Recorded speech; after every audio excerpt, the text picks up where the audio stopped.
say the bill is quite interesting because the government is trying to walk a fine line, but I'm not sure that they fall on either side of the fence when you start to look at this legislation. One of the key things that First Nations asked for were that they wanted to have revenue sharing. And I recognize that in this bill there's no attempt in order to deal with the issue of revenue sharing, and it's something that has to be at least spoken to in regards to how this is going to impact the ability for First Nations to benefit from the impacts of mining or benefit from the activities of mining in Northern Ontario or any place in this province. But the other thing they asked for, they wanted to have an ability to have a duty to consult so that if they didn't want a project to go forward, they had a say on that. And as I look at the legislation, there's one section under Section 204 that says, no new mine opening shall occur in the far north if there is no community-based land use plan, which would tend to indicate that the community has to give its consent. Unfortunately, the permission is despite subsection 2, the Lieutenant Governor and Council may take into account any prescribed land use planning objective permit a new mining opening for a project described. In other words, what they can do is the Cabinet can overturn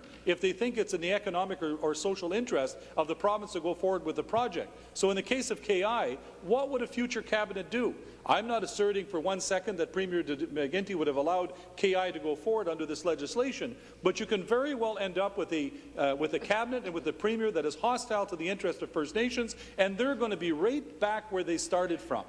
And I think what we need to be clear on in here is that we need to make sure that First Nations are respected when it comes to the ability for them to be able to have a real say when it comes to will mining go forward, will mining activities go forward on their properties or not. The other issue is that of map staking, and I give the minister and I give the staff upstairs who are watching here some credit because it's a really tough issue. There are traditional people like myself that say, listen, map staking is dangerous because it kills one of the things that we've been doing in Northern Ontario for a long time, and that is the job and the profession of prospecting. And so what you're going to end up with is with map staking, eventually, you're going to have the larger companies and those that are more sophisticated better able to gobble up the good ground, keeping the little players out to a certain degree. Now, I know there's people that fall on both sides of this issue, and I'm going to give credit where credit is due. But I can tell you there's going to be a number of people who are going to be somewhat upset around the issue of map staking, but I understand why the government is doing it. But I'm just saying that is a bit of a sore spot with a number of people in Northern Ontario.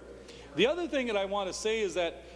I think in the end where we're going to end up with this is that a lot of this is going to be left in the detail of the regulation. And as I look at this legislation, there's a fair amount of uncertainty as to what will this Cabinet and future Cabinets do when it comes to the regulatory schemes that empower this Act. Because what you could end up with is that you could end up passing an Act in this House, having the government pass, let's say, good regulation. I'll give you a benefit of the doubt. Let's say you do good regulation. A future Cabinet can come in and gut this Act by way of regulation without ever having to come into the House. So the question becomes, to what degree are we protecting the right of Aboriginal people in this province if we're leaving it up to a future Cabinet without ever having to come to the House to make changes that could be seen as very derogatory to what the initial government wanted in the first place?